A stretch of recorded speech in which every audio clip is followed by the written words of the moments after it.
یہ دنیاوی نظاموں کی خصوصیت ہے، اور اس میں پہلا نظام ہے سرمایہ دارانہ نظام۔ سرمایہ دارانہ نظام دراصل وہ نظام ہے، معاشی نظام، جس میں افراد سے یہاں مراد پرائیویٹ سیکٹر ہے، افراد کو عوامل پیداوار کی ذاتی ملکیت کا حق حاصل ہوتا ہے۔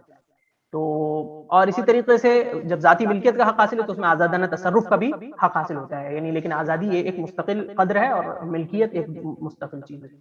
تو یہ دونوں چیزیں خصائص اس کے اندر پائے جاتے ہیں، یعنی ایک تو آزادانہ تصرف کا حق حاصل ہے اور اسی طریقے سے ملکیت کا حق حاصل ہے۔ اور افراد سے مراد میں نے واضح کر دیا کہ پرائیویٹ سیکٹر، یعنی حکومت کی ملکیت کے بجائے افراد کی ملکیت پر زور ہے، اور زور نہیں ہے بلکہ بنیادی طور پر اسی ملکیت کو یعنی تسلیم کیا جاتا ہے۔ عوامل پیدار کی اصل ملکیت کس کے لیے ہے؟ تو وہ پرائیویٹ سیکٹر کے لیے۔